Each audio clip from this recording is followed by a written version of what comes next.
Hello everyone, welcome back to my channel. আজকে আমি তোমাদের সাথে শেয়ার করছি একদম ঝটপট 1 থেকে 2 মিনিটের মধ্যে কিভাবে আমরা বাচ্চাদেরকে এত সুন্দর স্যান্ডউইচ রেডি করে দিতে পারি। সকালে যখন ওরা স্কুলে যায়, স্কুলের টিফিনেও কিন্তু খুব তাড়াতাড়ি তৈরি হয়ে যেতে পারে, আবার ইভিনিং স্ন্যাক্সও কিন্তু দেওয়া যেতে পারে, আবার যে কোনো বার্থডে পার্টিতেও কিন্তু স্ন্যাক্সে এটা খুব ভালো, সবাই বাচ্চারা পছন্দ করবে। তো চলো তাড়াতাড়ি তোমাদেরকে রেসিপিটা শেয়ার করি। তো প্রথমে আমি এখানে নিয়েছি ব্রেড স্লাইসেস আর ব্রেড স্লাইসের আর একদিকে আমি বাটার দিয়ে সেটাকে তাওয়ার দিকে দিয়েছি, আর অপর সাইডে আমি এখানে নিয়েছি পাস্তা পিৎজা সস। সেই সসটা আমি এখানে খুব ভালো করে অ্যাপ্লাই করে দিচ্ছি। আমাদের মোটামুটি সবার ঘরেই থাকে, না থাকলে আমরা কিন্তু এখানে যে কোনো টমেটো সস এর মধ্যে অ্যাড করতে পারি।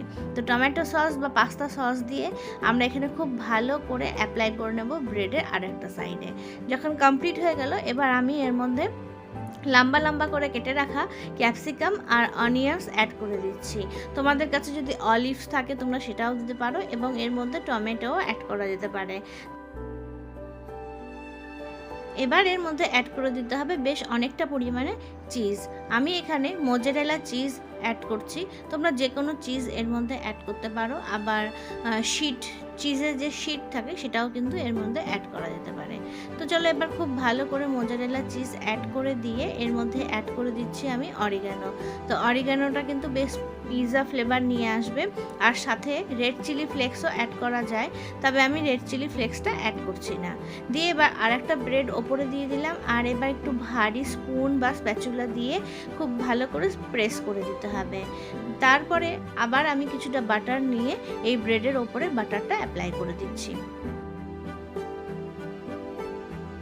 এবার আমরা ফ্লিপ করে দিচ্ছি, আর দেখো কি সুন্দর ক্রিস্পি হয়ে গেছে কিন্তু এক সাইড। আবার কিছুক্ষণ প্রেস করে দেব, আর আরেকটা সাইড ক্রিস্পি হওয়া পর্যন্ত আমরা এর মধ্যে কুক করে নেব। তোমরা চাইলে গ্রিলারে ওটা করতে পারো, তবে সবার কাছে গ্রিল তো থাকে না। বাড়িতে কিন্তু এভাবে তাওয়াতেও ভীষণ সুন্দর পিৎজা স্যান্ডউইচ বা যে কোনো স্যান্ডউইচ তৈরি হয়ে যায়। আর এবার তোমাদেরকে আমি কাটস করে দেখাচ্ছি কি সুন্দর, দেখো কি সুন্দর পিৎজার মতো স্ট্রিংস বেরিয়েছে, আর সুন্দর হয়, একদম ঝটপট তৈরি হয়ে গেল, দারুণ টেস্টি হয় খেতে, আর বাচ্চারা কিন্তু পিৎজা শুনলেই ভীষণ খুশি হয়ে যায়। তো এটা একদমই 1 থেকে 2 মিনিটের মধ্যে তৈরি হয়ে যায়, দারুণ ঝটপট একটা সুন্দর ব্রেকফাস্ট ইভিনিং স্ন্যাক্স রেসিপি। তোমরা অবশ্যই ট্রাই করো, আর আমাকে জানিও কেমন লাগলো। আর তো কেমন হয়েছে তার রিভিউটা তোমরা নিজেরাই শুনে নাও। আশা করি তোমাদের সবারই ভালো লাগবে। ভালো লাগলে আমার চ্যানেলটিকে সাবস্ক্রাইব করো, সাথে থেকে অন্যদের সাথে অনেক অনেক অনেক শেয়ার করো। কেমন হয়েছে? ভালো, yummy yummy. You like this? টিফিনে নিয়ে যাবে স্কুলে?